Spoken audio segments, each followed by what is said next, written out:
কোরআন ও হাদিসের আলোকে গুরুত্বপূর্ণ তাফসীর পেশ করবেন বিশিষ্ট ইসলামী চিন্তাবিদ, কোরআন ও হাদিসের অন্যতম যুক্তিবাদী বক্তা, কক্সবাজারের অহংকার জনাব হযরতে মাওলানা অ্যাডভোকেট রিদওয়ানুল কবির সাহেব। জনাব হযরতে মাওলানা অ্যাডভোকেট রিদওয়ানুল কবির সাহেব, খতিব, পানি উন্নয়ন বোর্ড, জামে মসজিদ, কক্সবাজার। আসসালামু আলাইকুম ওয়া রাহমাতুল্লাহি ওয়া বারাকাতুহু।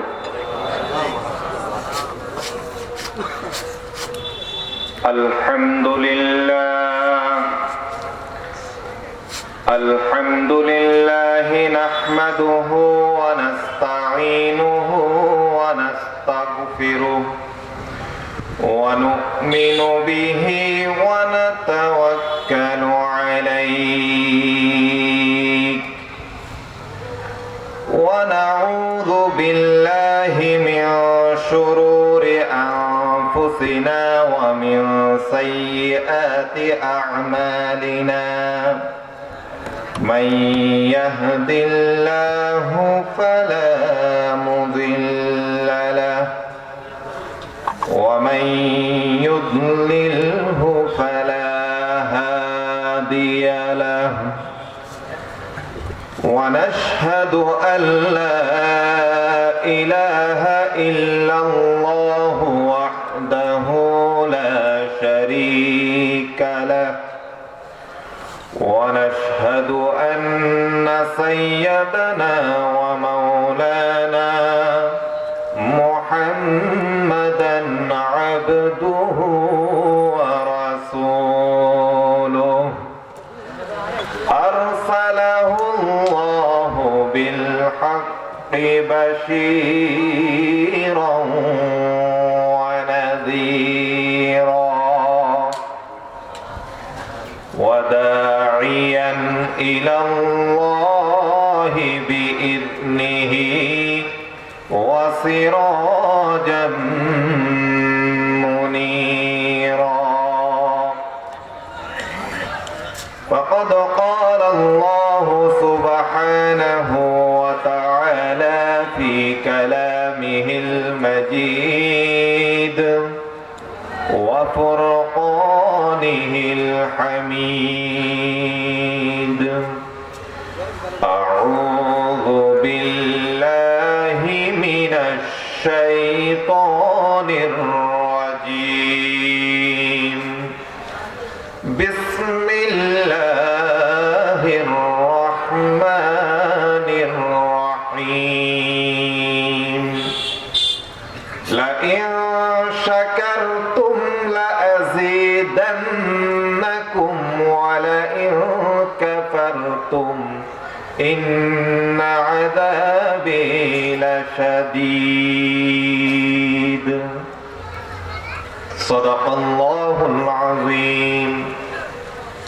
قال الرسول صلى الله عليه وسلم من رأى منكرا فليغيره بيده فإن لم يستطع فبلسانه فإن لم يستطع فبقلبه وذلك أضعف الإيمان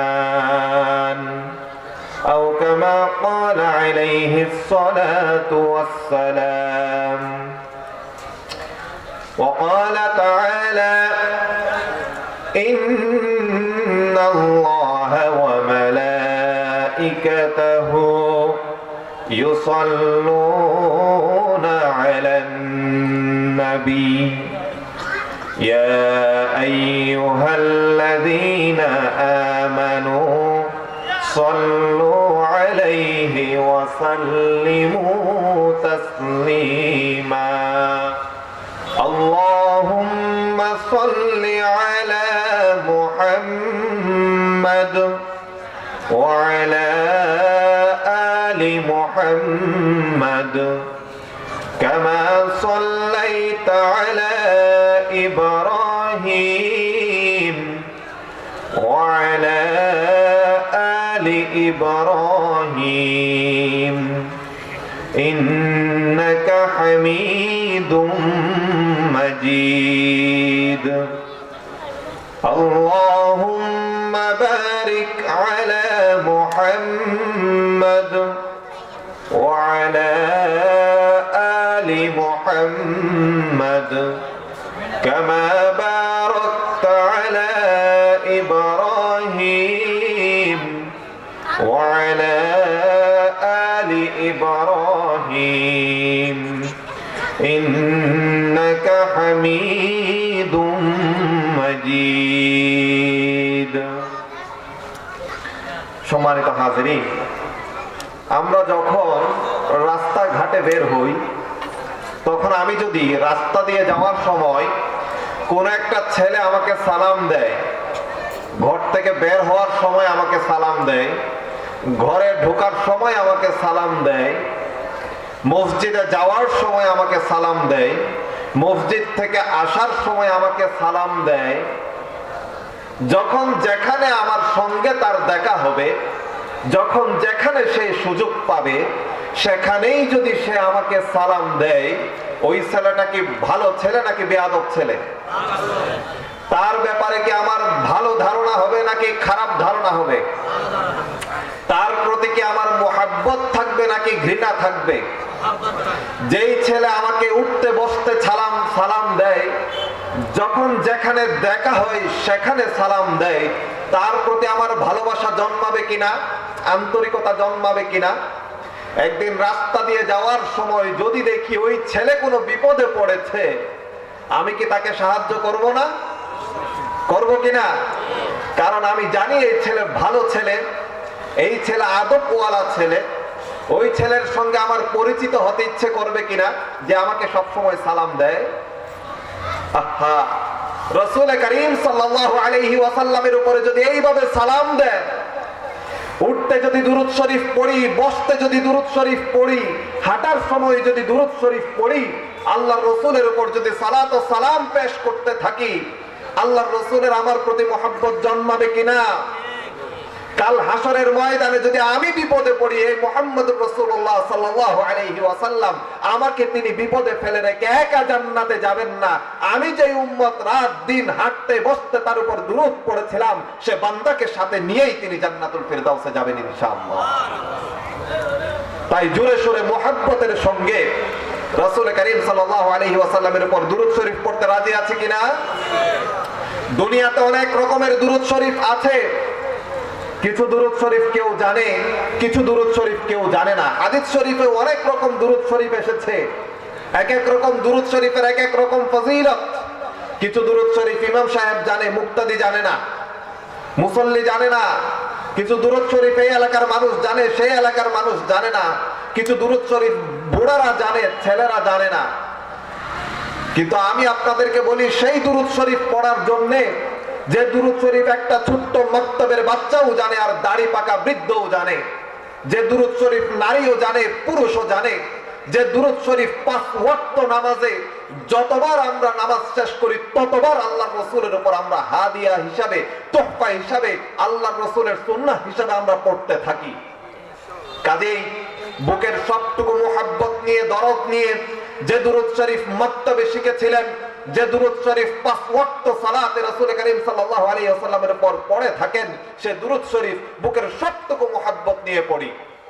আল্লাহুম্মা সাল্লি আলা মুহাম্মাদ ওয়া আলা আলি মুহাম্মাদ কামা সাল্লাইতা আলা ইব্রাহিম ওয়া আলা আলি ইব্রাহিম ইন্নাকা হামিদুম মাজিদ।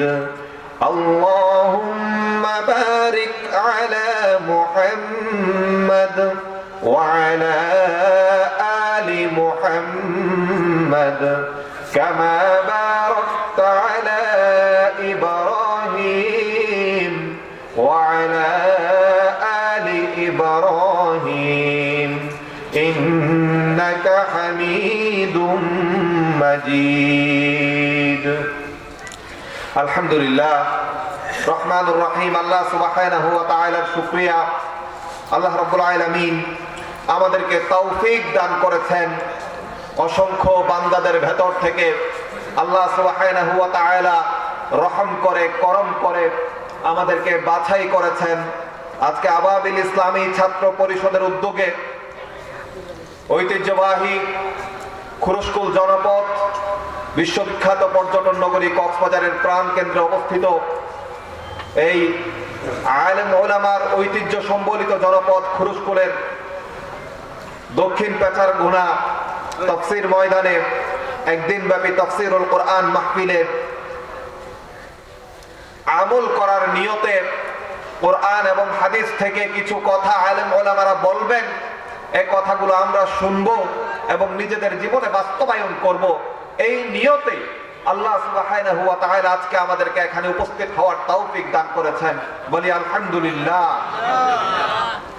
আজকে এই মাহফিলে প্রধান অতিথি হিসেবে উপস্থিত থাকবেন জনাব আলহাজ শাহজাহান সিদ্দিকী সাহেব, 4 নং খুরুশকুল ইউনিয়ন পরিষদের সম্মানিত চেয়ারম্যান।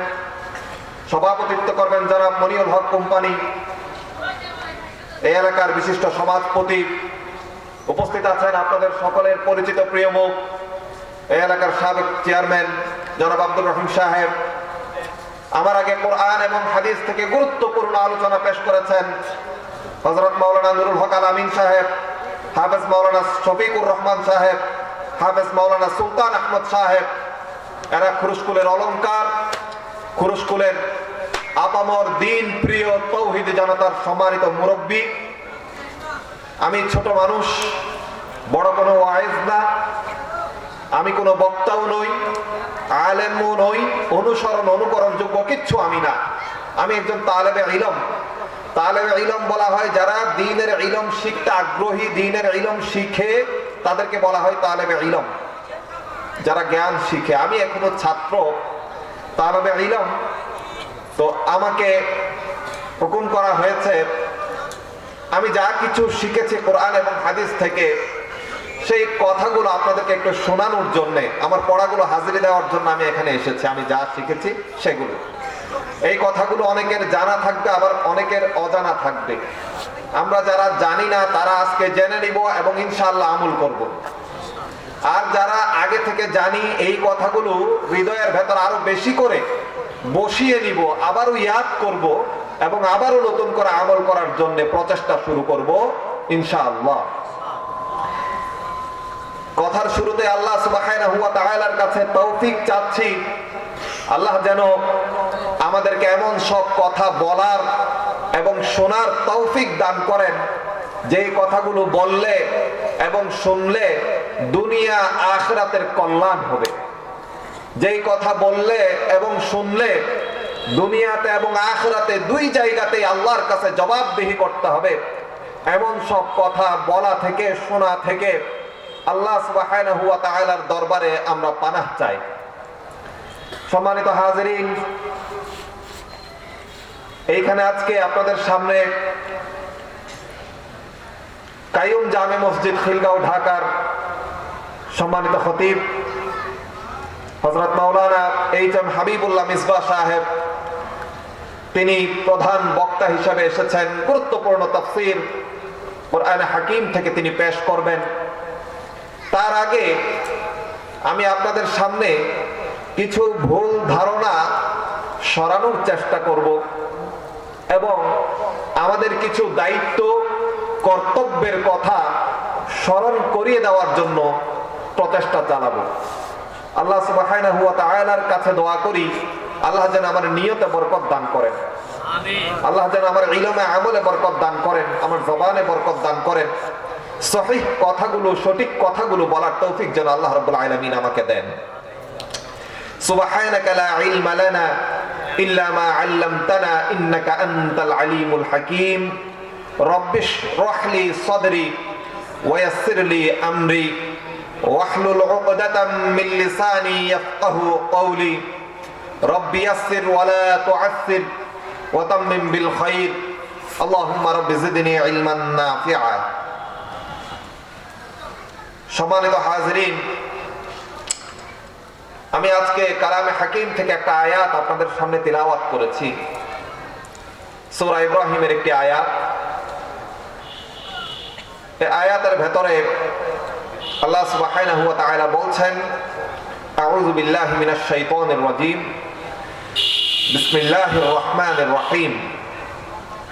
وَإِذْ تَأَذَّنَ رَبُّكُمْ لَئِن شَكَرْتُمْ لَأَزِيدَنَّكُمْ وَلَئِن كَفَرْتُمْ إِنَّ عَذَابِي لَشَدِيدٌ وَقَالَ مُوسَى إِن تَكْفُرُوا أَنتُمْ وَمَن فِي الْأَرْضِ جَمِيعًا فَإِنَّ اللَّهَ لَغَنِيٌّ حَمِيدٌ।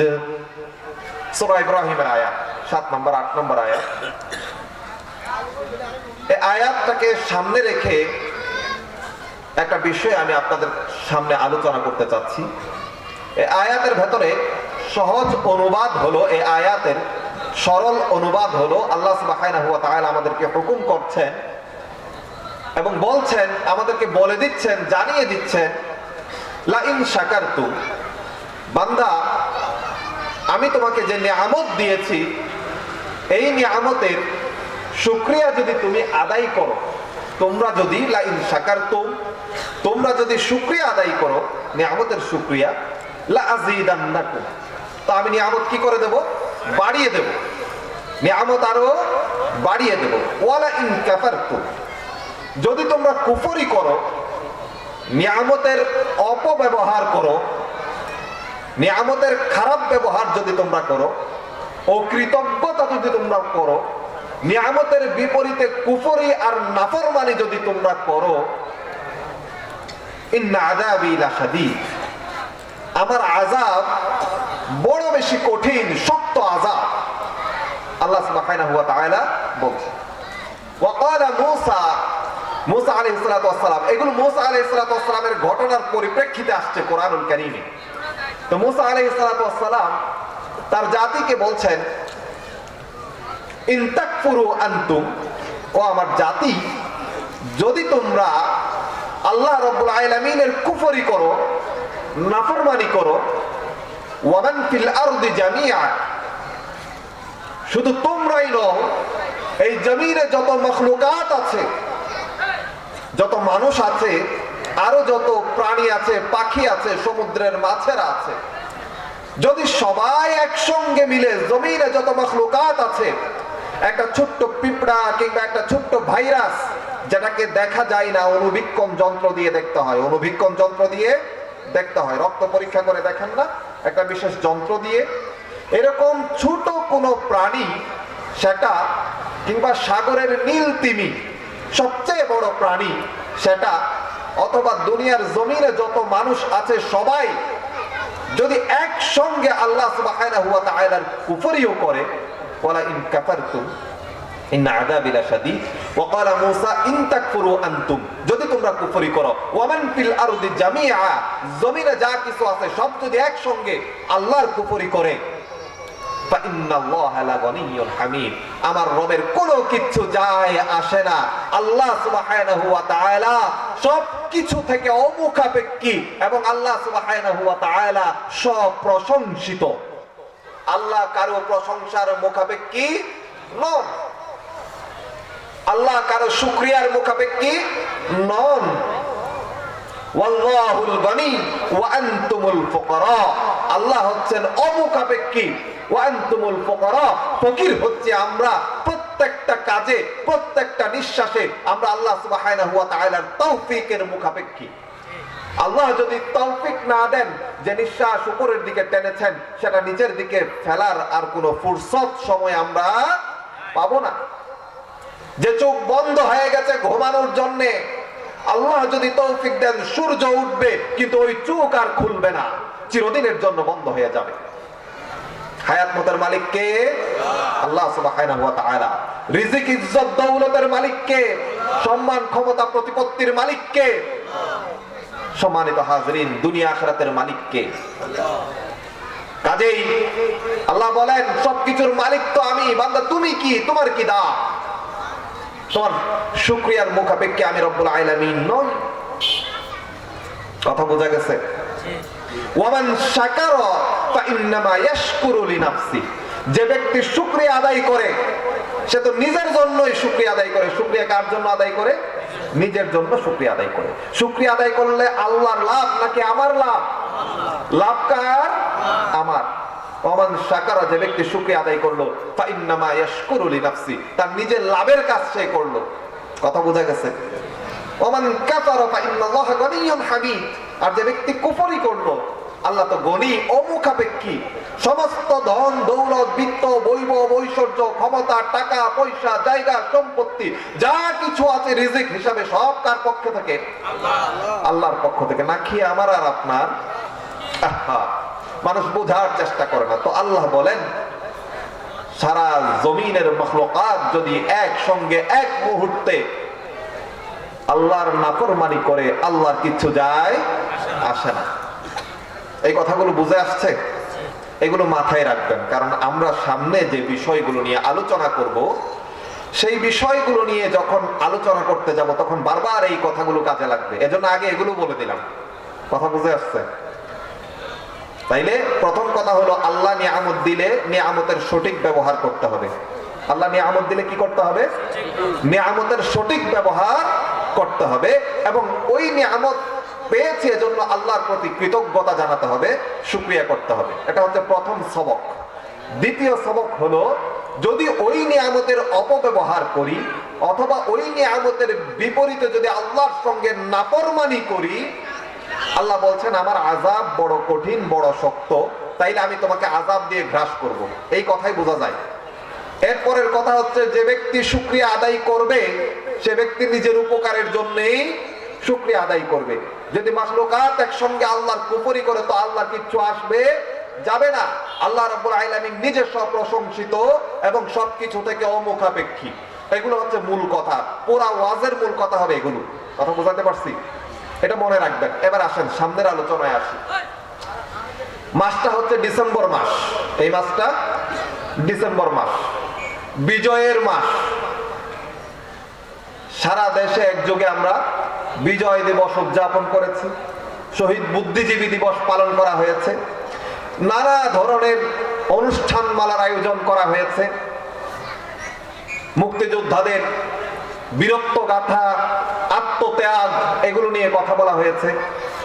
দেশ গঠনে আত্মনিয়োগ করার সবক আমরা পেয়েছি এবং দিয়েছি, নিজেরা দিয়েছি এবং পেয়েছি। দেশ গঠন করার জন্য শপথও নিয়েছি। নানা ফোরামে স্বাধীনতাকে ব্যাখ্যা করা হয়েছে, ইতিহাস তুলে ধরা হয়েছে।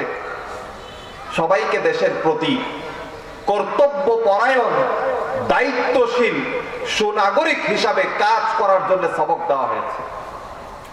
সম্মানিত হাজিরিন, হয়তো আমি খুব বেশিক্ষণ সময় পাবো না, এজন্য সহজে কথাগুলো বলে ফেলি। স্বাধীনতা,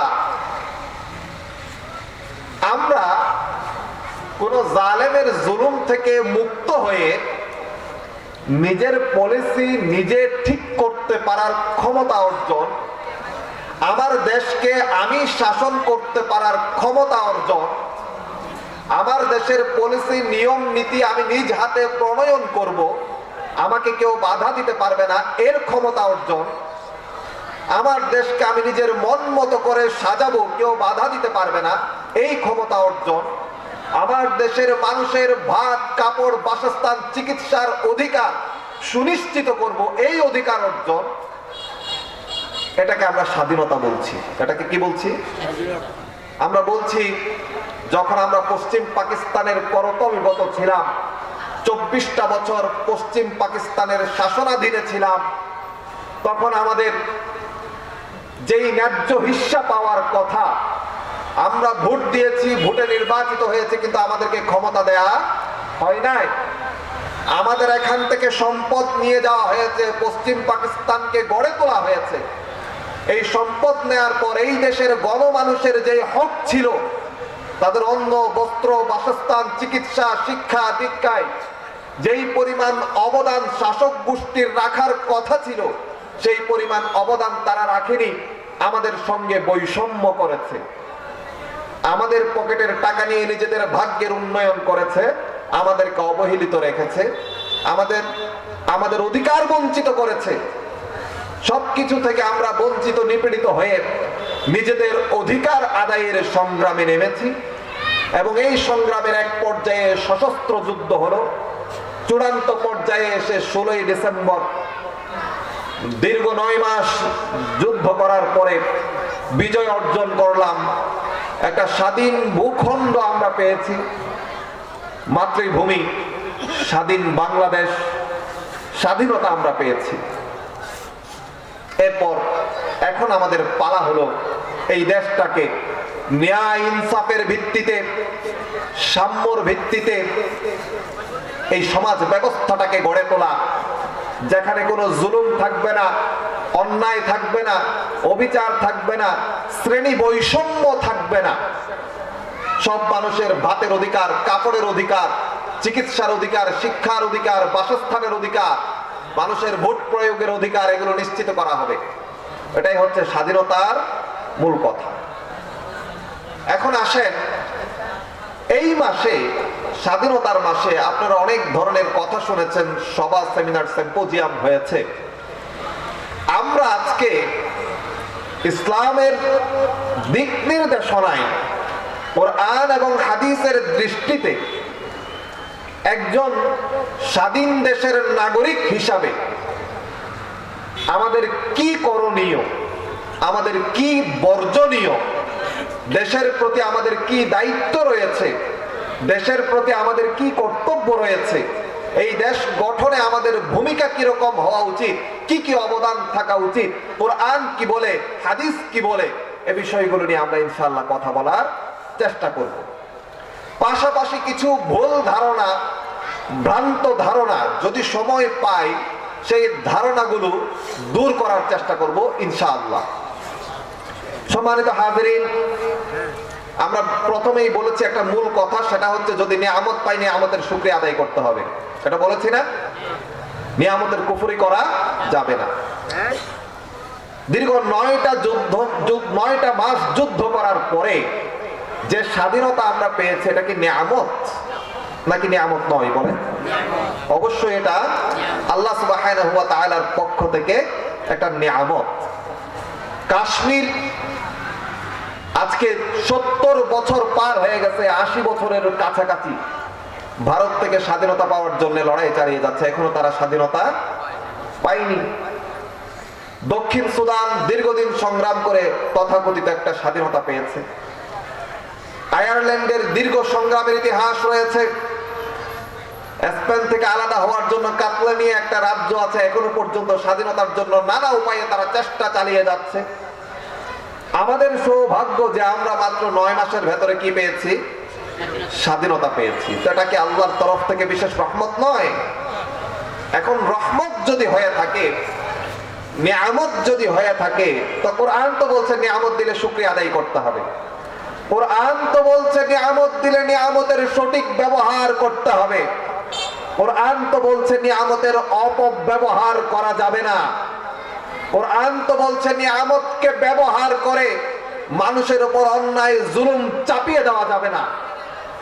কোরআন তো বলছে নিয়ামতকে ব্যবহার করে মানুষের ভেতরে বৈষম্য করা যাবে না। কোরআন বলছে নিয়ামতকে ব্যবহার করে মানুষকে ঐক্যবদ্ধ হতে হবে। কোরআন বলছে নিয়ামতকে ব্যবহার করে মানুষের ভেতরে ভালোবাসা, শান্তি, সম্প্রীতি, সৌহার্দ্য, উন্নয়নের সবক নিয়ে যেতে হবে, মানুষকে ঐক্যবদ্ধ করতে হবে, মানুষের কল্যাণে কাজ করতে হবে। নিয়ামতকে নিয়ে, নিয়ামতের অপব্যবহার করা যাবে না, নিয়ামতকে নিয়ে ব্যবসা করা যাবে না, নিয়ামতকে নিয়ে নিজের ব্যক্তি স্বার্থ চরিতার্থ করা যাবে না। নিজের ব্যক্তি স্বার্থ, দলের স্বার্থ হাসিল করব, গণমানুষের অধিকার ক্ষুণ্ণ করব, হক্কুল ইবাদকে ধ্বংস করব, নিয়ামতকে অস্ত্র বানিয়ে আল্লাহ তো এই সবক আমাদেরকে দেন নাই, বরং আল্লাহ সবক দিয়েছেন নিয়ামত তোমাদেরকে দিলাম, এখন মানুষের দরজায় মানুষের হক পৌঁছে দাও। এখন আসেন সংক্ষেপে আমরা আলোচনা করি এই নিয়ামতের শুকরিয়া আমরা কিভাবে আদায় করব। সম্মানিত হাজিরিন, আল্লাহ সুবহানাহু ওয়া তাআলা কালামে হাকিমে কয়েকটি কথা বলেছেন আমাদের উদ্দেশ্যে। তো এই কথাগুলো আমরা যদি সঠিকভাবে যদি এই কথাগুলোকে বিচার বিশ্লেষণ করি, তাইলে স্বাধীনতা পাওয়ার পরে আমাদের বেশ কিছু কাজ করণীয় আছে। কোরআন এবং হাদিস অনুপাতে কিছু কাজ করণীয় আছে। আল্লাহ রাব্বুল আলামিন কালামে হাকিমের ভেতরে বলেন, আল্লাযীনা ইন মাক্কান্নাহুম ফিল আরদি আকামুস সালাহ ওয়া আতাউয যাকাহ ওয়া আমারু বিল মা'রুফি ওয়া নাহাউ আনিল মুনকার ওয়ালিল্লাহি আকিবাতুল উমুর।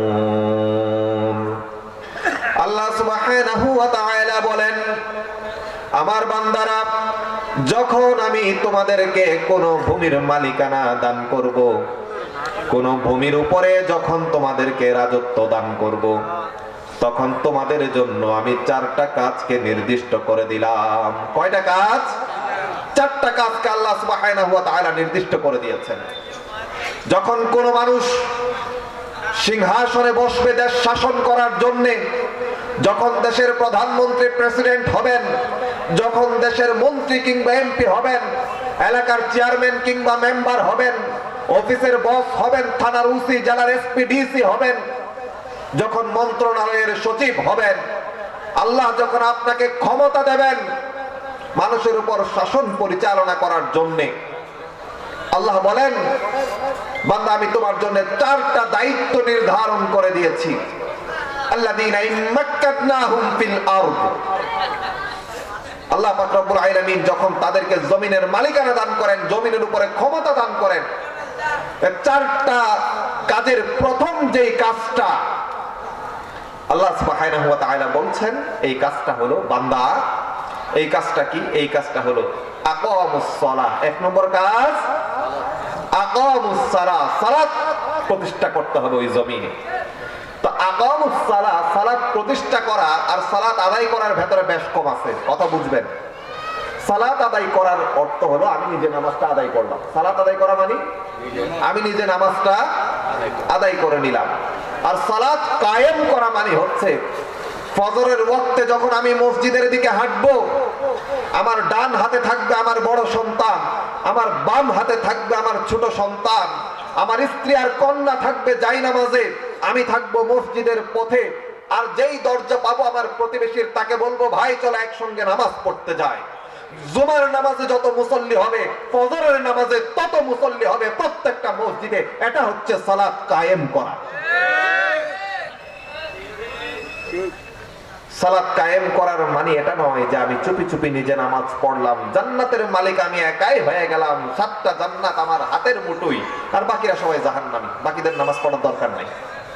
বাবা খুব নামাজি, কিন্তু ছেলে মসজিদের মেহরাব কোন দিকে জানে না। আছে না? আছে না এরকম? শুক্রবারে একদিন জুমার নামাজে যায় ছেলে, তো সেই দিনও এত পেছনে যায়, মসজিদের ভেতরে জায়গা হয় না। বারান্দা আছে না? বারান্দাতেও জায়গা পায় না। তারপর একটা উঠান আছে না? সেই উঠানের পিছের কাতারে থাকে। সালাম একটা ফিরায় বসা অবস্থায়, আর একটা যখন ফিরায় মানুষে, তখন সে হাঁটতে হাঁটতে ফিরায়। কতগুলো আছে হাঁটতে হাঁটতে, দাঁড়ায় দাঁড়ায় মোনাজাত করে, দেরি হয়ে যায়। এরা সালাম ফিরায় হাঁটতে হাঁটতে, একটা কোন রকম নামাজ, আর একটা কোথায় অলরেডি দাঁড়ায় গেছে, হাঁটা শুরু করছে। কোনদিন মসজিদের ভেতর ঢুকে দেখে নাই মসজিদের মেহরাবটা কোন দিকে। কথা বুঝে আসছে? কিন্তু বাবা পাক্কা নামাজি, আছে কি নাই এরকম? কিয়ামতের দিন এই সন্তান আপনার জান্নাতে নয় জাহান্নামে যাওয়ার কারণ হবে। আপনাকে টেনে ধরে জাহান্নামে নিয়ে যাবে এই সন্তান। সে আলোচনায় পরে যাচ্ছি। আকামুস সালার অর্থ হলো সমাজের প্রত্যেকটা স্তরে, রাষ্ট্রীয় পৃষ্ঠপোষকতায়, সমাজ নেতার পৃষ্ঠপোষকতায়, পরিবারে পিতার পৃষ্ঠপোষকতায়, অফিসে বসের পৃষ্ঠপোষকতায়, থানায় ওসির পৃষ্ঠপোষকতায়, আর এসপি অফিসে এসপির পৃষ্ঠপোষকতায়, সংসদে স্পিকারের পৃষ্ঠপোষকতায়, গণভবনে প্রধানমন্ত্রীর পৃষ্ঠপোষকতায়, আর বঙ্গভবনে প্রেসিডেন্টের পৃষ্ঠপোষকতায় সালাত অনুষ্ঠিত হতে হবে জামাত সহকারে। প্রত্যেকটা পরিবারে তার পরিবারের যিনি প্রধান আছেন, পিতা তদারক করবে আমার সন্তান নামাজ আদায় করলো কিনা, মসজিদের জামাতে শরীক হলো কিনা। 7 বছর বয়স হলে হাদিস শরীফের ভাষ্য অনুযায়ী তাকে সালাতে অভ্যস্ত করবেন। 10 বছর বয়স যদি হয় সন্তান যদি সালাত আদায় না করে তার উপরে কঠোরতা আরোপ করবেন, তার উপরে শাস্তি আরোপ করতে হবে। হাদিস শরীফের ভাষ্য। পিতার দায়িত্ব হলো সন্তানের নামাজ নিশ্চিত করা, স্বামীর দায়িত্ব হলো স্ত্রী নামাজ পড়ছে কিনা নিশ্চিত করা, ভাইয়ের দায়িত্ব হলো ছোট বোন ছোট ভাই নামাজ পড়ছে কিনা এটা নিশ্চিত করা, ইমাম সাহেবের দায়িত্ব হলো এলাকার লোকেরা মুসল্লি হিসেবে মসজিদে আসছে কিনা নিশ্চিত করা, মেম্বারের দায়িত্ব হলো ওয়ার্ডের লোকজন ভোটাররা নামাজ পড়ে কিনা, চেয়ারম্যানের দায়িত্ব হলো তিনি নিজে জুমার নামাজে ইমামতি করবেন, এমপির দায়িত্ব হলো ওই এলাকার জনগণকে নিয়ে জুমার নামাজে ইমামতি করবেন, এসপি সাহেবের দায়িত্ব হলো তিনি পুলিশ কর্মকর্তাদেরকে নিয়ে তার অফিসে ইমামতি করবেন, আর মন্ত্রীর দায়িত্ব হলো, সচিবের দায়িত্ব হলো মন্ত্রণালয়ে সচিবালয়ে তার নেতৃত্বে কর্মচারীরা জুমার নামাজ থেকে শুরু করে 5 ওয়াক্ত নামাজ আদায় করবে, প্রেসিডেন্টের দায়িত্ব হলো জাতীয় মসজিদ বাইতুল মুকাররমে দাঁড়িয়ে তিনি খুতবা দেবেন, তার নেতৃত্বে দেশের মানুষ নামাজ পড়বে। মুহাম্মদুর রাসূলুল্লাহ সাল্লাল্লাহু আলাইহি ওয়াসাল্লাম একই সঙ্গে রাষ্ট্রপ্রধান ছিলেন, একই সঙ্গে মিম্বরে খুতবা দিয়েছেন, যাই নামাজে মুসল্লায় মেহরাবে দাঁড়িয়ে জনগণকে নামাজে ইমামতি করেছেন। সাইয়েদনা আবু বকর রাষ্ট্রপ্রধান ছিলেন, একই সঙ্গে তিনি মসজিদে যাই নামাজে ইমামতিও করেছেন। সাইয়েদনা উমর, সাইয়েদনা উসমান, সাইয়েদনা আলী, আল্লাহ রাসূলের সাহাবায়ে কেরাম যারা শাসনকর্তা ছিলেন তারা মসজিদের ইমামও ছিলেন, যারা মসজিদের ইমামতি করেছেন শাসনও করেছেন। আল্লাহর কাছে দোয়া করি আল্লাহ রাব্বুল আলামিন যেন আমাদের এমন সব মেম্বার, চেয়ারম্যান, অফিসের বস, ওসি, এসপি, ডিসি, সচিব, মন্ত্রী, এমপি, প্রধানমন্ত্রী, প্রেসিডেন্ট মিলিয়ে দেন যাদের পেছনে দাঁড়িয়ে আমরা সালাত আদায় করতে পারি। সম্মানিত হাজিরিন, একজন চেয়ারম্যান সাহেবের পক্ষে, একজন মেম্বারের পক্ষে, একজন ওসি, এসপি, ডিসি, সচিব, মন্ত্রী, প্রধানমন্ত্রী, প্রেসিডেন্ট কিংবা এলাকার যে সর্দার, সমাজ কমিটির যে সর্দার, পরিবারের যিনি পিতা, তার নেতৃত্বে নামাজ আদায় করা কঠিন কিছু না। কেন কঠিন কিছু না আমি বলি, আপনি দুনিয়ার সব কিছু শিখেছেন, সব কিছু আপনি জানেন, কত বই আপনি মুখস্থ করেছেন, এসএসসি পরীক্ষা, এইচএসসি পরীক্ষা, পিএসসি, জেএসসি দিছে কি দেয় নাই? 8-9টা বই মুখস্থ করে নাই? তো 5 ওয়াক্ত নামাজের জন্য 10টা সূরা মুখস্থ করা যাবে না? শুদ্ধ করে যাবে কি যাবে না? আপনি দুনিয়ার সবকিছু মুখস্থ করতে পারেন, মঞ্চে উঠলে আপনার বক্তব্যের গরমে জনগণ লাফায়, স্লোগান দিয়ে আসমান পেটে ফেলে, এত সুন্দর বক্তব্য আপনি রাখতে জানেন, সূরা ফাতিহা, সূরা ফিল, লিইলাফি কুরাইশ কে আপনি তিলাওয়াত করতে জানবেন না। আগামী দিনগুলোতে যখন কেউ বলবে আমি সমাজের নেতা হতে চাই, যখন কেউ বলবে আমি সমিতির সভাপতি হতে চাই, যখন কেউ বলবে আমি এলাকার এমপি হতে চাই, মন্ত্রী হতে চাই, সবার আগে বলবেন আপনার পেছনে আমরা নামাজ পড়তে চাই। যদি আপনি নামাজ পড়াইতে পারেন শুদ্ধ করে, আমার ভোট আপনার জন্য রিজার্ভ, টাকা দেওয়া লাগবে না।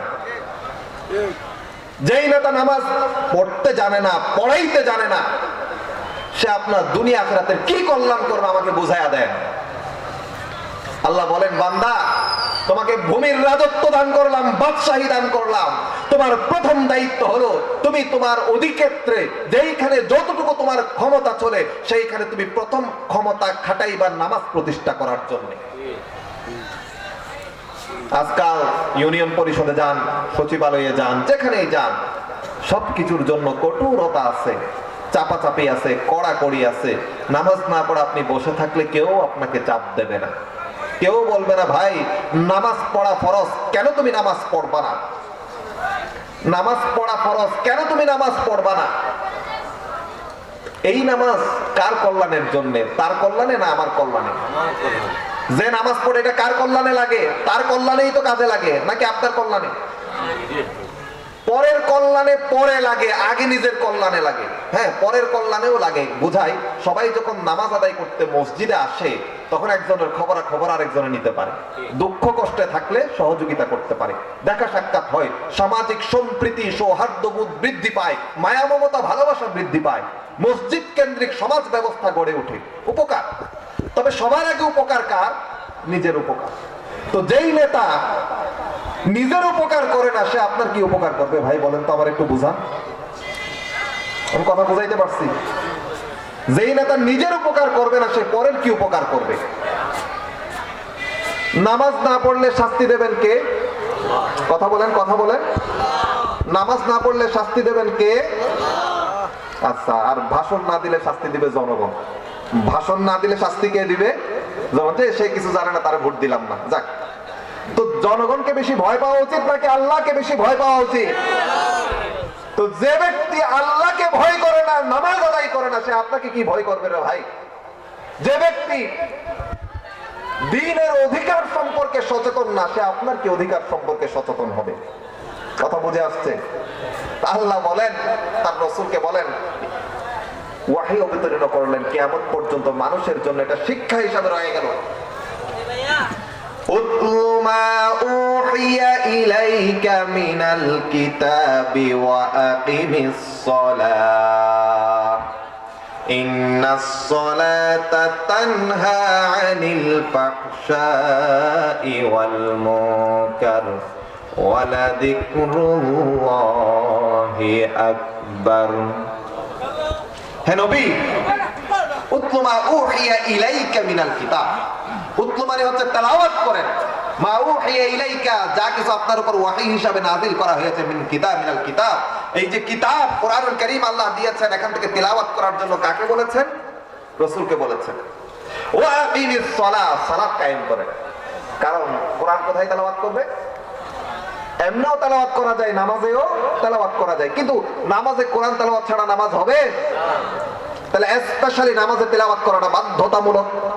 তো নামাজ যদি সমাজে কায়েম করি, উপকার কি হবে? আল্লাহ বলেন, ইন্নাস সালাতা তানহা আনিল ফাহশাই ওয়াল মুনকার, যত ধরনের খারাপ কাজ আছে, বেহায়াপনতার কাজ আছে, অশ্লীলতার কাজ আছে, জনগণের ক্ষয় ক্ষতির কারণ হতে পারে যেই কাজ, মানুষের অধিকারকে ধ্বংস করবে যেই কাজ, সমাজ ব্যবস্থাকে নষ্ট করবে, কলুষিত করবে যেই কাজ, এই সব কাজের বিরুদ্ধে নামাজ প্রতিরোধের দেয়াল হিসাবে দাঁড়িয়ে যাবে। এটা হচ্ছে অ্যান্টিবায়োটিক। এটা কি অ্যান্টিবায়োটিক বুঝেন? এখন ভ্যাকসিন দিচ্ছেন না করোনার বিরুদ্ধে, যে এটা করোনার সঙ্গে কি করবে? ফাইট করবে। যখন মানুষের খুব বেশি গায়ে জ্বর উঠে অথবা কোথাও বড় সড় ধরনের আঘাত পায়, তখন আমরা অ্যান্টিবায়োটিক খাই না? যাতে ওইখানে যে জীবাণু আছে, ওই জীবাণুর বিরুদ্ধে কি করবে? এই অ্যান্টিবায়োটিক এটা লড়াই করবে। অ্যান্টিবায়োটিক যেইভাবে দরকার, আবার সেইভাবে ভিটামিনেরও দরকার আছে না? নাকি ভিটামিন ছাড়া কাজ চলবে? আমার ভাতের মধ্যে ভিটামিন আছে, খাবারের মধ্যে কি আছে? ভিটামিন আছে। আল্লাহ বলেন, নামাজ হচ্ছে একই সঙ্গে ভিটামিন, একই সঙ্গে অ্যান্টিবায়োটিক। সমাজে যত ধরনের পাপাচার, অন্যায়, দুষ্কর্ম আছে, এই সবগুলোর বিরুদ্ধে অ্যান্টিবায়োটিক হলো নামাজ। আবার সমাজকে সুস্থ, সুন্দর, উন্নত সমাজ ব্যবস্থা হিসাবে, আদর্শ সমাজ ব্যবস্থা হিসাবে গড়ে তোলার জন্য ভিটামিনও হলো নামাজ। কথা বোঝা গেছে? ওয়ালা যিকরুল্লাহি আকবার, সমাজ গঠন করার জন্য সবচেয়ে বড় প্রয়োজন যে জিনিসের, আল্লাহর জিকির হলো সবচেয়ে বড় ব্যাপার। হযরত আলী, ওনার একটা কৌল আছে, তিনি বলতেন, বান্দা যদি কখনো চাও যে তুমি আল্লাহর সঙ্গে কথা বলবা, বান্দা যদি কখনো কার সঙ্গে কথা বলতে চায়? আল্লাহর সঙ্গে কথা বলতে চায়, তো তিনি বলেন, বান্দা নামাজে দাঁড়ায় যাও। কোথায়? নামাজে দাঁড়ায় যাও। নামাজ পড়া মানে কার সঙ্গে কথা বলা? আল্লাহর সঙ্গে কথা বলা। আর যদি কখনো এটা চাও যে তুমি আল্লাহর সঙ্গে কথা বলবে, এরকম না যে আল্লাহ তোমার সাথে কথা বলবে। আল্লাহ কার সাথে কথা বলবে? আমার সাথে কথা বলবে। যদি কখনো এইটা চাও, তাহলে কোরআনুল কারীম তিলাওয়াত করা শুরু করে দাও। কারণ কোরআনের কথা, এগুলো কার কথা? কোরআনের নাম হলো কালামুল্লাহ। কালামুল্লাহ মানে কালাম মানে কথা, আল্লাহ মানে আল্লাহ, আল্লাহর কথা হচ্ছে কোরআন। তো কোরআন যখন আমি পড়ছি, ইয়া আইয়ুহান নাস, যখন আল্লাহ বলেন ও মানুষেরা, এগুলো কে বলছে? কে বলছে? আমাকেই তো বলছে। ইয়া আইয়ুহাল্লাযীনা আমানু, ও ঈমানদারেরা, কাকে বলছে? আল্লাহ, আমাকেই তো বলছে। যখন আল্লাহ বলেন ইয়া আইয়ুহাল ইনসান, তো কাকে বলছে? আমাকেই তো বলছে। তো কোরআন পড়া মানে আল্লাহ আমার সঙ্গে কথা বলছে। বান্দা যখন সালাতে দাঁড়ায়, আল্লাহ, বান্দা আল্লাহর সঙ্গে কথা বলে, আর ওই সালাতের ভেতর যখন কোরআন তেলাওয়াত করে, আল্লাহ বান্দার সঙ্গে কথা বলে। প্রাইভেট মিটিং, আল্লাহ বান্দার সঙ্গে কথা বলছে, বান্দা আল্লাহর সঙ্গে কথা বলছে। ভাই, যেই লোক আল্লাহর সঙ্গে প্রতিদিন 5 বার কথা বলবে, আল্লাহকে আল্লাহ মানবে, চিনবে, বুঝবে। অনেকেই আছে আমাদের ভেতরে ভোট আসলে 7-8 বারও নামাজ পড়ে। আমরা তো 5 বার নামাজের কথা বলতেছি, কয়বার? 5 বার। কেউ কেউ আছে ভোট কাছে আসলে 6, 7, 8, 9 বারও কি করে নামাজ পড়ে। তাহাজ্জুদের নামাজের সময় সেটাও মসজিদে, ঘরে না। তাহাজ্জুদের নামাজে কোথায় পড়বে? আওয়াবিনের নামাজ, চাস্তের নামাজ সব মসজিদে পড়বে। তারপর এটা আবার ফেসবুকে লাইভও দিবে, আমার নেতা নামাজ আদায় করতেছে না। কথা বুঝেন নাই? এটা হলো ভোটের নামাজ। কিসের নামাজ? কথা বুঝে আসছে? এই নামাজে কাজ হবে না। আপনি সালাত আদায় করবেন আল্লাহর জন্য, ইবাদত হওয়ার জন্য 4টা জিনিসের শর্ত আছে। কয়টা? কথা বুঝবেন, কয়টা জিনিসের? প্রথম শর্ত হলো যে ইবাদতটা করবেন, এই ইবাদতটা আল্লাহর হুকুম থাকতে হবে। কি থাকতে হবে? আল্লাহর হুকুম আছে। নামাজ কয় ওয়াক্ত? 5 ওয়াক্ত। এখন আপনার মন চাইছে আপনি আরেক ওয়াক্ত বাড়াইয়া 6 ওয়াক্ত করে নিলেন, বেশি সওয়াব পাওয়ার জন্য। কাজ হবে? ইবাদত হবে এটা? কারণ আরেক ওয়াক্তের জন্য কার হুকুম নাই? আল্লাহর হুকুম নাই। ইবাদতের জন্য আল্লাহর হুকুম লাগবে। 2 নম্বর, রাসূলের তরিকা লাগবে। কি লাগবে? রাসূল সাল্লাল্লাহু আলাইহি ওয়াসাল্লামের তরিকা লাগবে। আল্লাহ রাসূলের তরিকা কি? যোহরের নামাজ, ফরজ নামাজ কয় রাকাত? 4 যারা জানেন না অন্তত এইদিকে তাকাইয়া বলেন, যোহরের ফরজ নামাজ কয় রাকাত? 4 রাকাত। আল্লাহ রাসূল কয় রাকাত আদায় করেছেন? আপনি বলেন বাপরে বাপ, 4 রাকাতে এত সওয়াব, আমি কালকে থেকে একটু 5 রাকাত পড়লে কি হয়? সওয়াব আর একটু বাইরে যাক। হবে না। তাশাহুদের সময় একজন একটা আঙ্গুল তুলছে এরকম, পাশে আরেকজন এরকম 10টা তুলে দিছে। কয়টা? 10টা। বলে তুই বেটা 10টা তুললি কেন? বলে তুই একটা তুইলাই যদি জান্নাত কনফার্ম করতে পারছ, আমি 10টা তুইলা জান্নাত আরো নতুন কিছু বানাবো আমার জন্য। কিন্তু সে তো জানে না একটা তোলার মানে কি। একটা তোলার মানে হলো লা শারিক আল্লাহর সাক্ষ্য দেওয়া। আঙ্গুল তুললে সওয়াব, কিন্তু কি কারণে সওয়াব এটা জানে না। একসঙ্গে কয়টা তুলছে? একটা তুললে এত সওয়াব, তাইলে 10টা তুললে কত সওয়াব হবে? এটা সওয়াবের জায়গায় কি হয়ে যায়? গুনাহ হয়ে যায়। এই জন্য ইবাদত করতে হবে কার পন্থায়? আল্লাহর রাসূলের পন্থায়। কথা বোঝা গেছে? একটা হচ্ছে আল্লাহর হুকুম থাকতে হবে, আরেকটা হলো রাসূলুল্লাহর সুন্নাহ থাকতে হবে। আল্লাহর হুকুমও আছে, রাসূলুল্লাহর সুন্নাতও আছে। কিন্তু আপনি যোহরের নামাজ পড়তেছেন আল্লাহর হুকুম, 4 রাকাত পড়তেছেন রাসূলুল্লাহর সুন্নাহ, শুধু পড়তেছেন ওই ভোটের নিয়তে মানুষকে দেখানোর জন্য। ইবাদত হবে? উল্টা শিরিকের দিকে চলে যাবে। ইখলাস থাকতে হবে। কি থাকতে হবে? ইখলাস থাকতে হবে। যদি ইখলাস না থাকে তাইলে সেটা কি হবে না? ইবাদত হবে না। এরপরে হচ্ছে নিয়ত এবং সময়ের ব্যাপার। সময়, যোহরের নামাজ যোহরে, আপনি যদি আসরের নামাজের পর মাগরিবের আগে যোহরের নামাজ একসাথে পড়তে চান, হবে? কাজ হবে? যে ইবাদতের যখন সময়, হজের সময় যখন নির্ধারণ করে দেওয়া হয়েছে, আপনাকে তখন হজ করতে হবে নাকি? গতকালকে গিয়া যদি কেউ হজ করে উমরা হবে, গতকালকে গিয়া কেউ হজ করলে হজ হবে?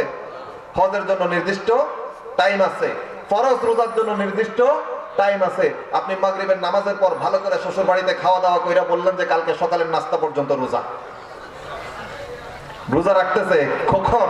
মাগরিবের নামাজের পর ভালো করে সেহরি খায়া বলেছে কালকে ফজরের নামাজের পর একদম 8টা বাজতে তারপর ইফতারি করে রোজা ভাঙবো। কাজ হবে?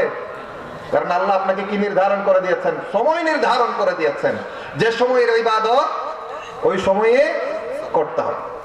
তো কাজেই আল্লাহ তো বলছেন যে সালাত প্রতিষ্ঠা করো, সালাত কায়েম করো। এখন আমাদের ভেতরে সালাত যে কায়েম করার অর্থ হলো লোক দেখানো সালাত নয়। যদি আল্লাহকে রাজি খুশি করার উদ্দেশ্যে সালাত আদায় করে একজন লোক 5 ওয়াক্তে 5 বার আল্লাহ রাব্বুল আলামিনের সঙ্গে কথা বলে, ওই লোক দিয়া কখনো কোনো অন্যায় অপরাধ কর্ম সংগঠিত হওয়ার সম্ভব নয়। আল্লাহ রাব্বুল আলামিন নিজ কুদরতে রহমতে তাকে সমস্ত গুনাহ থেকে হেফাজত করবে। হ্যাঁ, বান্দা হিসাবে যদি কোনো গুনাহ যদি হয়েও যায়, আল্লাহ তার কপালে তওবা নসিব করে দেবেন, তওবা নসিব করে দেবেন আল্লাহ সুবহানাহু ওয়া তাআলা। একদিক থেকে এটা সমাজের অন্যায় অপরাধ কর্মের প্রতিরোধের দেয়াল, এগুলোর বিরুদ্ধে। আরেক দিক থেকে এটা হচ্ছে সমাজের জন্য ভিটামিন। ওয়ালা যিকরুল্লাহি আকবার। আল্লাহর সবচেয়ে বড় জিকির হচ্ছে নামাজ আদায় করা, সবচেয়ে বড় জিকির হলো কোরআন তেলাওয়াত করা। ঠিক, কোরআনে তো অনেকগুলো নাম আছে। কোরআনে কেউ কেউ বলছেন 99টা নাম, কেউ কেউ বলছেন 55টা নাম। আল্লামা জুরকানি রাহিমাহুল্লাহ ওনার মানাহিলুল ইরফান গ্রন্থে বলেছেন কোরআনের মৌলিক নাম 5টা। কয়টা? 5টা। এর ভেতর একটা নাম আল কিতাব, একটা নাম কি? যালিকাল কিতাবু লা রাইবা ফীহি হুদাল লিল মুত্তাকিন। যালিকাল কিতাব, এটা ওই কিতাব। দ্বিতীয় নাম হলো আল কুরআন। দ্বিতীয় নাম কি? আল কুরআন। শাহরু রমাদান আল্লাযী উনজিলা ফীহিল কুরআন হুদাল লিন-নাসি ওয়া বায়িনাতিন মিনাল হুদা ওয়াল ফুরকান। শাহরু রমাদান আল্লাযী উনজিলা ফীহিল কুরআন। রমজান হলো এমন মাস যার ভেতর আমি কি নাযিল করেছি? কুরআন। পুরা কোরআনের ভেতরে কোরআন শব্দটা আল্লাহ 61 বার বলেছেন, 61 বার বলেছেন। তাহলে একটা পাইলেন আল কিতাব, আরেকটা পাইলেন আল কুরআন। আরেকটাতে আসেন, আরেকটা নাম হলো আত-তানজিল। আরেকটা নাম কি? তানজিলুম মিন হাকিমিন হামিদ। এটা হাকিম হামিদ আল্লাহর পক্ষ থেকে অবতীর্ণকৃত কিতাব। আরেকটা নাম হলো আল ফুরকান, সত্য মিথ্যার পার্থক্যকারী। তাবারাকাল্লাযী নাযালাল ফুরকানা আলা আবদিহি লিয়াকুনা লিল আলামিনা নাযীরা। 4টা নাম পেয়ে গেলেন। এবার 5 নম্বর নামের দরকার আছে না? 5টা বলছি না? 5 নম্বর নাম হলো আয-যিকর। 5 নম্বর নাম হলো কি? যিকির। আমরা তো মনে করি যে আল্লাহ আল্লাহ সুবহানাল্লাহ লা ইলাহা ইল্লাল্লাহ এগুলো যিকির। হ্যাঁ, এগুলো যিকিরের একটা অংশ। এগুলো যিকিরের কি অংশ? এগুলো যিকিরের একটা অংশ। কিন্তু আল্লাহ রাব্বুল আলামিন কালামে হাকিমের ভেতরে কি বলেছেন? সবাই শুনেছেন এই আয়াতটা অসংখ্যবার। ইন্না নাহনু নাযালনা যিকরা ওয়া ইন্না লাহু লাহাফিজুন। এই যিকির আমি নাযিল করেছি এবং কিয়ামত পর্যন্ত এই যিকিরের হেফাজত আমি রব্বুল ইজ্জত করব। এখানে যিকির বলতে কোরআনকে বোঝানো হয়েছে। যিকির মানে কি? কোরআন, কোরআন, কোরআন। ওয়ালা যিকরুল্লাহি আকবার। আকবার মানে হচ্ছে সবচেয়ে বড়। আল্লাহু আকবার বলি না আমরা? আল্লাহু আকবার মানে আল্লাহ সবচেয়ে বড়। আর ওয়ালা যিকরুল্লাহ মানে অবশ্যই আল্লাহর যিকির। আকবার সবচেয়ে কি বড় বিষয়। তো যেই সমাজে নামাজে দাঁড়িয়ে কোরআন তেলাওয়াত করা হবে, আল্লাহর যিকির করা হবে, ওই সমাজে ওই মানুষ কখনো অন্যায় কাজে পা বাড়াতে পারে না। মানুষ হিসাবে যদি কোনো ভুল ভ্রান্তি হয়েও যায়, আল্লাহ সুবহানাহু ওয়া তাআলা তওবা তার তৌফিক নসিব করে দেবেন। কথা বুঝে আসছে? সম্মানিত হাজরিন, সময় তো কম। তো প্রথম যে ব্যাপারটা সেটা হচ্ছে সালাত কায়েম করা। প্রথম ব্যাপারটা কি? আজকে কি আমার দেশে রাষ্ট্রীয় পর্যায়ে সামাজিক পর্যায়ে সালাত কায়েম আছে? ভোটার যদি নামাজ না পড়ে চেয়ারম্যান সাহেব কিছু বলে? চেয়ারম্যান সাহেব না পড়লে ভোটাররা কিছু বলে? এমপি সাহেব না পড়লে কেউ কিছু বলে? বরং অনেককে তো এমন পাওয়া যায় জনসভার সময় যদি ওইদিকে আজান দেয় তো আজানের বিরুদ্ধে কটূক্তি করে। আল ইয়াযু বিল্লাহ। এমন অনেক ঘটনা ঘটেছে, আমি ভুক্তভোগী, বুকের ভেতর কষ্ট নিয়ে এই কথাগুলো বলি। একদিকে মসজিদ, আরেকদিকে জনসভার মাঠ। মসজিদের ভেতরে নামাজ আদায় হচ্ছে, জনসভার মাঠে দলীয় সঙ্গীত গাওয়া হচ্ছে। গানের তালে নাচে বাদ্যের কারণে মুসল্লিরা সালাত আদায় করতে পারছে না। অসংখ্যবার হয়েছে কক্সবাজারের বুকে এইরকম, যে জায়গাগুলোতে আজকে জনসমাবেশগুলো হয় তার আশেপাশে 4-5টা মসজিদ রয়েছে। খুব কষ্ট লাগে যখন দেখি যে আমার ক্ষমতা আছে বলে দাপট খাটায় আমি কি করি, একদিকে নামাজ চলতেছে, নামাজের সময়ের পরোয়া না করে 10-12-14টা মাইক লাগিয়ে সমানে বক্তব্য, নাচ গান সবকিছু চলতে থাকে। এগুলো বন্ধ করা উচিত। দেশ জাতির কল্যাণের কারণে বন্ধ করা উচিত। নয়তো আমরা আমাদের এই সব কাজ দিয়ে আল্লাহর আযাব গজবকে গলায় দড়ি দিয়ে টেনে আনতেছে আমাদের দেশের বুকে। আল্লাহ তো রহমানুর রহিম, চান না বান্দাকে আযাব দিতে, গজব দিতে। বান্দা নিজে টেনে টেনে নামায় আনে আযাব গজব সব নিজের উপরে। তো এই দেশে যদি পরিবারে সালাত প্রতিষ্ঠিত না থাকে, সমাজে সালাত প্রতিষ্ঠিত না থাকে, প্রশাসনে নামাজ প্রতিষ্ঠিত না থাকে, রাজনীতিতে নামাজ প্রতিষ্ঠিত না থাকে, নামাজের বাধ্যবাধকতা যদি না থাকে, তাহলে মানুষ দুর্নীতিগ্রস্ত হতে, দুর্নীতি পরায়ণ হতে, সুদ ঘুষ নিতে দ্বিধা করবে না বিন্দু মাত্র। কারণ রবের সামনে তো দাঁড়াই না, রবের জবাবদিহিতা কি? হ্যাঁ, একজন বলে হুজুর এত নামাজ নামাজ পড়েন, আপনার নামাজ পড়লে কি লাভ হইল? আমি জিন্দগিতে কোনোদিন পশ্চিম দিকে ফিরে হুচটো খাইলাম না। আমার 10 তলা বিল্ডিং আছে, 10-12টা ছেলে আছে, 7-8 জন, একজন ডাক্তার, একজন ব্যারিস্টার, একজন ব্রিগেডিয়ার, একজন বড় আইনজীবী। আমার সম্পদের অভাব নাই, সুখ শান্তি সমৃদ্ধির অভাব নাই, দেশ বিদেশে ঘুরে বেড়াই, পকেট ভর্তি টাকা, মন ভর্তি শান্তি।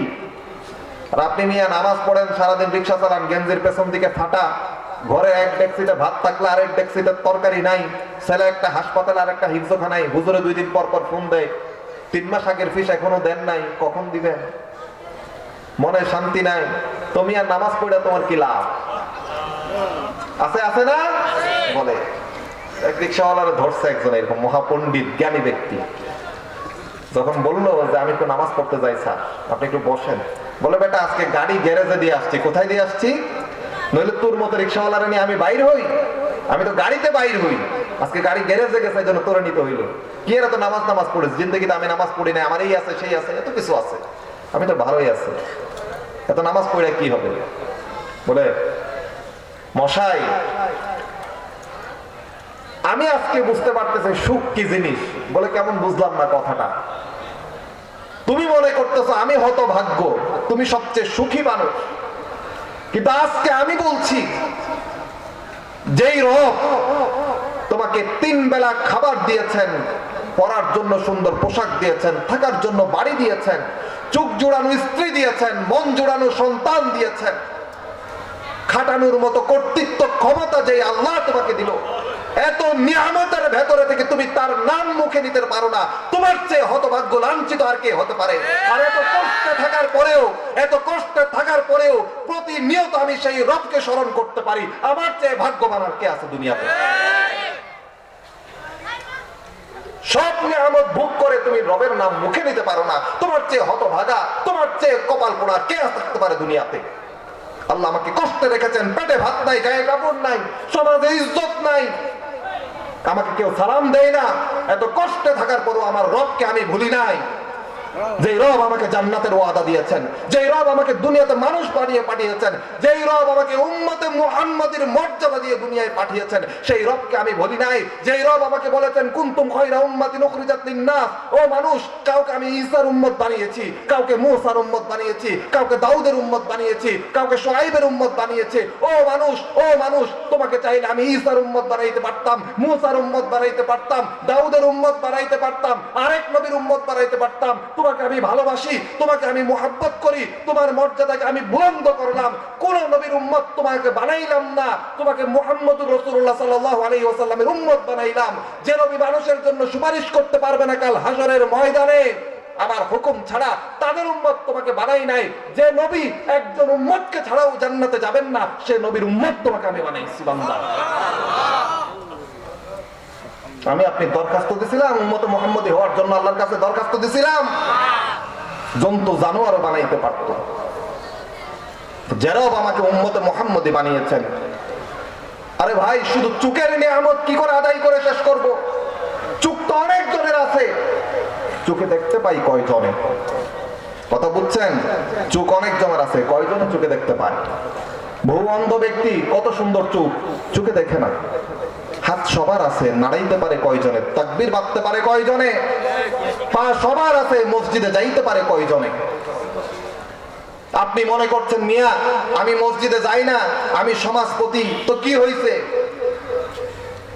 মসজিদে যাওয়া সবার ভাগ্যে জুটে না ভাইরা, মসজিদে যাওয়া সবার ভাগ্যে জুটে না। মসজিদে যাওয়া এত সহজ বিষয় না, আপনি কি মনে করেছেন? আরে মিয়া প্রেসিডেন্টের ঘরে ঢুকতে কত ক্লিয়ারেন্স লাগে? মসজিদ তো আল বাইতুল্লাহ, আল মসজিদ বাইতুল্লাহ। তোর মতো নাপাক মানুষ চাইলেই হুটহাট করে মসজিদে ঢুকে যাবে? অহংকার দেখাও। তৌফিক আল্লাহর পক্ষ থেকে পাইতে হবে। সবাই মসজিদে যাইতে পারে না, সবাই সিজদা দেওয়ার তৌফিক পায় না। আমাদের ঘরে 3 ধরনের মেহমান আছে। কয় ধরনের? 3 ধরনের মেহমান আসে। এক ধরনের মেহমান আসলে আমরা সহ্য করতে পারি না, কিন্তু বলতে পারি না মুখে, মানে আমরা মুখে বলতে পারি না যে তোমার প্রতি আমি বিরক্ত।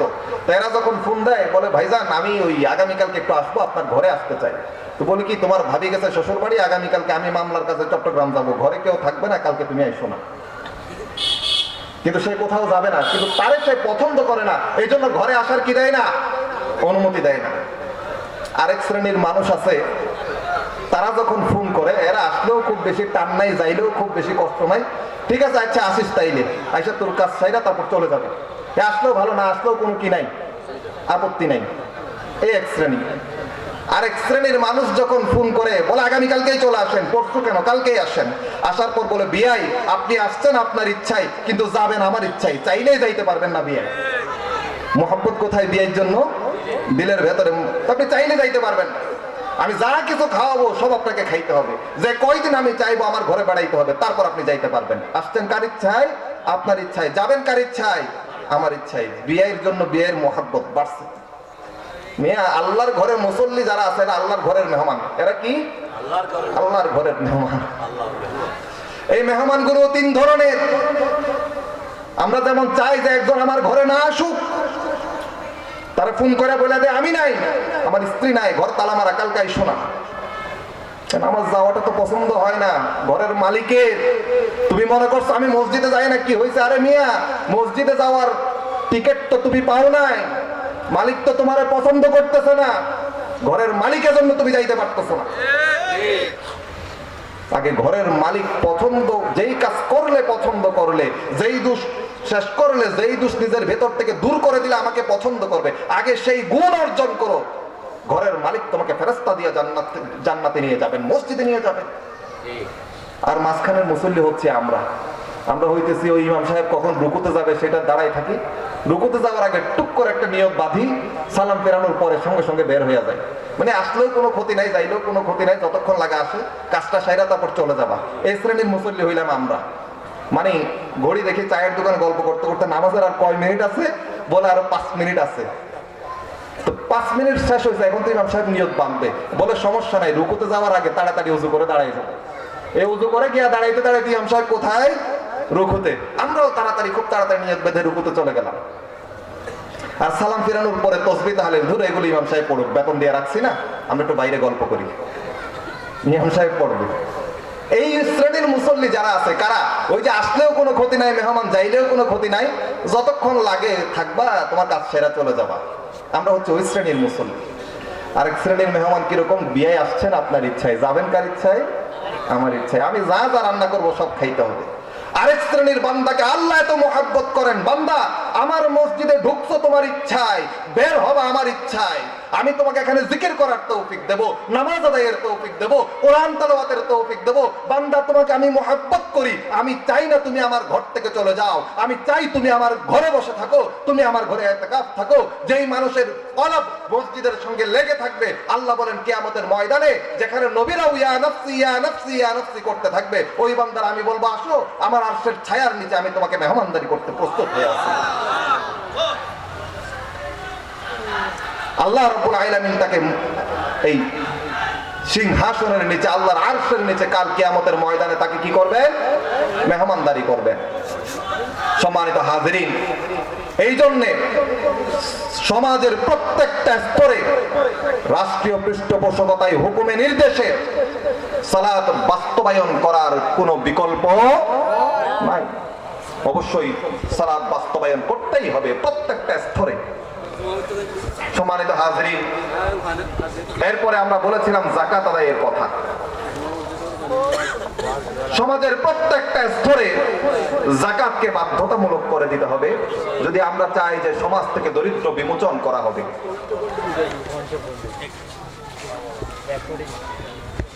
আলহামদুলিল্লাহ, আমাদের সম্মানিত প্রধান বক্তা মহোদয় মাওলানা এইচ.এম. হাবিবুল্লাহ মিসবাহ সাহেব মোহতারাম তশরিফ এনেছেন। উনি গুরুত্বপূর্ণ তাকরীর পেশ করবেন, কোরআনে হাকিম থেকে উনি তাফসীর পেশ করবেন। আপনারা সবাই থাকবেন, বসবেন, শেষ পর্যন্ত ধৈর্য ধরে কালামে হাকিমের তাফসীর শুনে তারপর হচ্ছে এখান থেকে যাবেন। দূর দূরান্তেও যারা এখনো পর্যন্ত বসে আছেন হয়তো ভাবছেন যে মাইকের আওয়াজ এগুলো তো আমার কানে আসতেছে, তা আমার মাহফিলের প্যান্ডেলে যাওয়ার দরকার কি? অনেকে আছে না বাইরে এরকম চিন্তা করতেছে যে আমি বিছানায় শুয়ে আছি, এখানে তো মাহফিলের আওয়াজ শোনা যায়, তো ওখানে গিয়ে আমার কাজটা কি হবে? বা চায়ের দোকানে গল্প করতেছি, এখানে তো মাহফিলের আওয়াজ শোনা যায়, তো আমার প্যান্ডেলে যাওয়ার দরকার কি? ভাইরা, পাশের ঘরে কোরমা পোলাও বিরিয়ানি রান্না করতেছে খুব মজা করে, আপনি বিছানায় শুয়ে আছেন, তো ওই রান্না করা সুঘ্রাণটা আপনার নাকে এসে লাগে না? কিন্তু পেট ভরবে? হ্যাঁ, আপনি ঘরে শুয়ে আছেন, আরেক ঘরে কোরমা পোলাও বিরিয়ানি রান্না চলতেছে খুব ভালো মতো, সুগন্ধে চারদিকে মৌ মৌ করতেছে, আপনার পেট ভরবে না নাক ভরবে? কথা বলেন। তো পেট ভরাতে চাইলে ওই ঘরের দস্তরখানায় গিয়ে বসতে হবে না? ঠিক তেমনি ভাবে যারা মনে করতেছেন ঘরে শুয়ে আছি, বিছানায় বসে আছি, বন্ধু বান্ধবের সঙ্গে গল্প গুজব আড্ডা করতেছি, ওয়াজের মাহফিল তো কানে আসতেছে, আপনার ভাই কান ভরবে, দিল ভরবে না। যদি দিল ভরাইতে চান, পেট ভরাতে চাইলে যেইভাবে দস্তরখানায় গিয়া বসতে হয়, দিল ভরাতে চাইলে মাহফিলের প্যান্ডেলে এসে বসতে হবে, তারপর দিল ভরবে। না হয়তো আপনার কান ভরবে, কান খুশি হবে, এর বাইরে কিছু পাওয়া হবে না। কথা বোঝা গেছে? মাহফিল কর্তৃপক্ষের যারা স্বেচ্ছাসেবকরা আছেন, আপনাদের দৃষ্টি আকর্ষণ করছি, আমার সময় শেষ হওয়ার ৫-৭ মিনিট আগে, বা আমার যদি শেষ হয়ে যায়, আমাকে ছোট্ট একটা কাগজ দেবেন, যাতে আমরা কথাগুলো গুছিয়ে শেষ করতে পারি। সম্মানিত হাজিরিন, আমরা বলেছিলাম রাষ্ট্রীয় পর্যায়ে সালাত কায়েম করার কথা, এরপরে বলেছি যাকাত আদায়ের কথা। যাকাত আদায়ের দায়িত্ব হচ্ছে রাষ্ট্রপ্রধানের। কার? খুয মিন আমওয়ালিহিম সাদাকাতান তুতাহহিরুহুম বিহা ওয়া তুযাক্কিহিম ওয়া সাল্লি আলাইহিম ইন্না সালাতাকা সাকানুল লাহুম ওয়াল্লাহু সামিউন আলিম। রাষ্ট্রপ্রধানের দায়িত্ব হলো যাকাত ডিপার্টমেন্টকে এস্টাবলিশ করে, যেইভাবে রাষ্ট্রের জনগণের কাছ থেকে কর আদায় করা হয়, ট্যাক্স আদায় করা হয়, ঠিক সেইভাবে যেই সব জনগণের সম্পদ নিসাব পরিমাণ হয়েছে, 1 বছর অতিক্রান্ত হয়ে গেছে, সেই জনগণের সম্পদ সেখান থেকে আহরণ করতে হবে এবং সেই সম্পদকে যথাযথ পন্থায় সংরক্ষণ করতে হবে। যাকাতের যে 8টা খাত আছে, কোন ধরনের লুণ্ঠনবাজি না করে সেখানে এগুলো বন্টন করে দিতে হবে। কিন্তু এখন আল্লাহ মাফ করুন, আমাদের অবস্থা তো এরকম, যদি বলি সরকার যাকাত নিবে, ভাই যাকাত দাও, কেউ ভরসা করতে পারে না যে এই টাকা বন্টন করা হবে। সবার মনে ধারণা হয়ে গেছে এই টাকা লুণ্ঠন করা হবে, বন্টন করা হবে না। তো রাষ্ট্রের দায়িত্ব হলো মানুষের মনের ভরসা জিতে নেওয়া, সঠিক জায়গায় যাকাতের সঠিক খাতগুলোতে সঠিকভাবে যাকাত বিতরণ করা, জনগণকে যাকাত দিতে বাধ্য করা। সাইয়েদনা আবু বকর বলেছিলেন, যারা যাকাতের উট দিত, গরু দিত, ছাগল দিত, দুম্বা দিত, আজকে তারা যদি যাকাতের একটা রশি দিতেও অস্বীকার করে, আমি তাদের বিরুদ্ধে জিহাদ ঘোষণা করলাম। এটা রাষ্ট্রের দায়িত্ব দরিদ্র বিমোচনের জন্য যাকাত সিস্টেমকে এস্টাবলিশ করা। এনজিও গুলো আছে না, দরিদ্র বিমোচনে কাজ করে, আছে কিনা? আরো কয়েক লক্ষ এনজিওর জন্ম দিতে পারবেন, দরিদ্র বিমোচন হবে না। কারণ দরিদ্র যদি বিমোচিতই হয়ে যায়, দরিদ্র যদি সমাজে না থাকে, এনজিও করবে কি? এনজিওর কাজ কি? এনজিও যারা করে এদের কাজই হলো সুদি সিস্টেমের ভেতরে মানুষকে নিয়ে ঋণের কিস্তিতে ফেলে আরো দরিদ্র করা। যতদিন দারিদ্রতা থাকবে ততদিন তাদের ব্যবসা থাকবে। কথা বুঝে আসছে? যাকাত ব্যবস্থা যদি এস্টাবলিশ করেন, সঠিকভাবে যাকাত কালেকশন করা হয়, সঠিকভাবে যাকাত সংরক্ষণ করা হয়, সঠিকভাবে যাকাত বন্টন করা হয়, ওয়াল্লাহিল আযীম, ইতিহাস সাক্ষী, ওই জায়গাতে আর দারিদ্রতা থাকবে না, না, না। ওমর ইবনে আব্দুল আজিজ, আল্লাহু আকবার, বহুত বড় তাবেঈ ছিলেন ওমর ইবনে আব্দুল আজিজ। ওনাকে ওমরে সানি বলা হয় অনেক ক্ষেত্রে। যাকাত সিস্টেমকে রাষ্ট্রীয় পন্থায় এমন ভাবে এস্টাবলিশ করেছিলেন, 3-3.5 বছর মনে হয় ক্ষমতায় ছিলেন। অল্প সময়, রাষ্ট্রের দারিদ্রতা ছিল না। না বলে পারছি না, আজকে যারা জনগণের সম্পদ লুণ্ঠন করে খান, মানুষের হক মেরে খান, এই দেশের সম্পদ নয়-ছয় করেন, দেশের টাকা বাইরে পাচার করেন। 18 তারিখের পত্রিকায় দেখলাম প্রতি বছর নাকি 75,000 কোটি টাকা প্লাস জনগণের টাকা এই দেশ থেকে বাইরে পাচার হয়ে যায়। ভাইরা, এত সহজ মনে করেন মানুষের সম্পত্তির হিসাব দেওয়াটা? আরে ক্ষমতায় তো এখন যারা লুণ্ঠন করে তারা আসে কয় বছরের জন্য আসে? 5 বছরের জন্য আসে। তাও কিসে আসে? ভোটের মাধ্যমে আসে, সিস্টেম তো এটাই। ভোট যদি না থাকে তাহলে তাদের ক্ষমতাও থাকবে না। কথা বুঝে আসছে? 5 বছর চলে গেলে তাও ক্ষমতা চলে যাবে। ওমর ইবনে আব্দুল আজিজ রাহিমাহুল্লাহ ভোটের মাধ্যমে ক্ষমতায় আসেন নাই, ওয়ারিস সূত্রে বংশানুক্রমিক রূপে তিনি কি পেয়েছেন? ক্ষমতা পেয়েছেন। 5 বছরের জন্য ক্ষমতা পান নাই, যতদিন জিন্দেগি ততদিনের জন্য ক্ষমতা পেয়েছেন। কতটা ক্ষমতা পেয়েছেন? কতটা ক্ষমতা পেয়েছেন? আমরা তো ছোট্ট বাংলাদেশের উপরে রাজত্ব করি। ওমর ইবনে আব্দুল আজিজের সময়ে তার সৈন্যবাহিনীর ঘোড়া একদিকে পানি খেত চীনের কাশগড়ে, আরেকদিকে পানি খেত ফ্রান্সের পিরুনিস পর্বতমালার ওখানে, তার সৈন্যবাহিনীর ঘোড়া। বর্তমান পৃথিবীর মানচিত্রের 40টার বেশি দেশ একসঙ্গে শাসন করেছেন তিনি। আমরা আজকে প্রেসিডেন্টের স্ত্রীকে বলি ফার্স্ট লেডি। ওনার স্ত্রী যিনি ছিলেন, ওনার স্ত্রীর দাদা মারওয়ান ছিলেন এরকম অর্ধ পৃথিবীর বাদশাহ। ওনার পিতা আব্দুল মালিক ছিলেন অর্ধ পৃথিবীর বাদশাহ। তার ভাই ওয়ালিদ ইবনে আব্দুল মালিক অর্ধ পৃথিবীর বাদশাহ। হিশাম ইবনে আব্দুল মালিক অর্ধ পৃথিবীর বাদশাহ। তার স্বামী ওমর ইবনে আব্দুল আজিজ অর্ধ পৃথিবীর বাদশাহ। কত বড় মহিয়সী নারী, চিন্তা করুন। 1-2টা দেশের না, 40-40টা দেশ একসঙ্গে শাসন করেছেন ওনারা, প্লাস 40 দেশ বেশি হবে আর বর্তমান মানচিত্র খুলে দেখলে।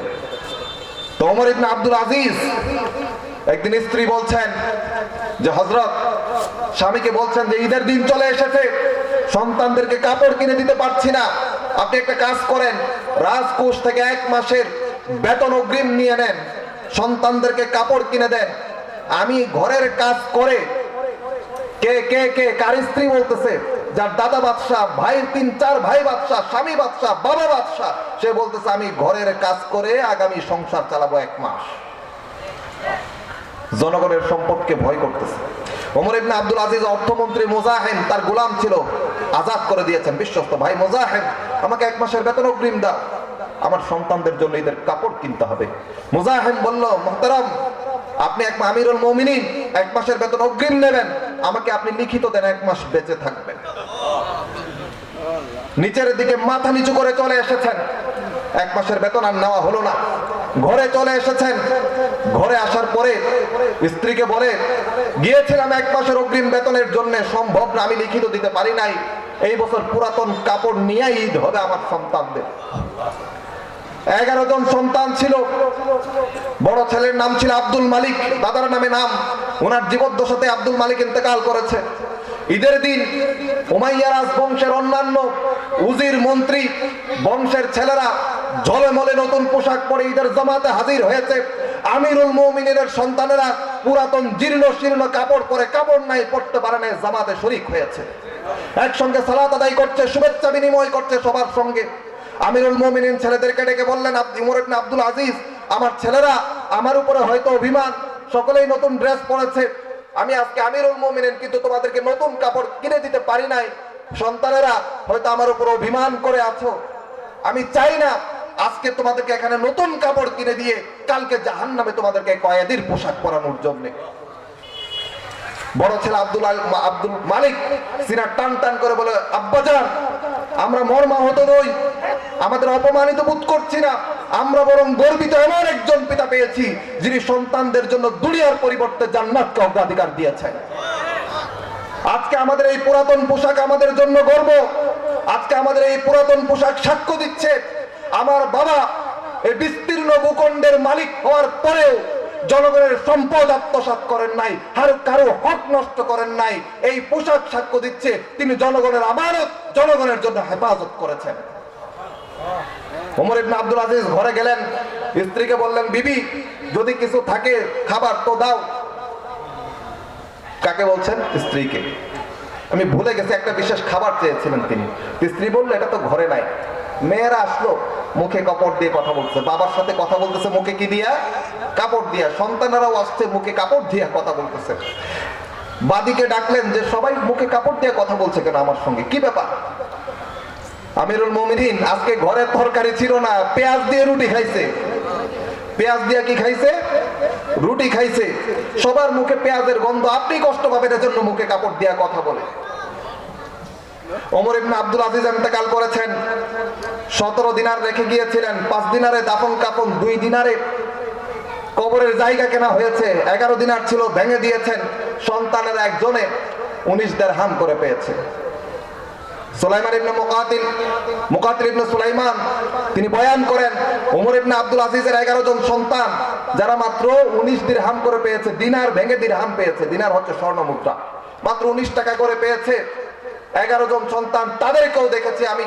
এরপরে যে বাদশা হয়েছে হিশামেরও 11 জন সন্তান, তাদেরকেও আমি দেখেছি।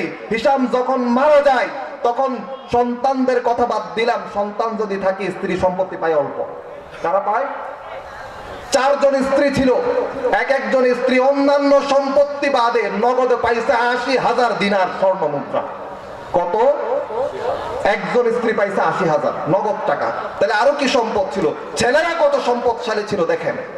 সুলাইমান ইবনে মুকাতিল বলেন, আমি নিজের চোখে দেখেছি যে ওমর ইবনে আব্দুল আজিজ সন্তানদের জন্য দুনিয়াতে কিছু রেখে যেতে পারে নাই। ওই ওমর ইবনে আব্দুল আজিজের সন্তানেরা এক মিটিং এর ভেতরে আল্লাহর রাস্তায় 100টা ঘোড়া জিহাদের জন্য দান করে দিয়েছে। আল্লাহ সেই পরিমাণ সম্পদ তাদেরকে দিয়েছে যে হিশাম এক স্ত্রীর জন্য 80,000 দিনার রেখে গিয়েছিল। ওই হিশামের সন্তানদেরকে আমি রাস্তায় বসে ভিক্ষা করতে দেখেছি।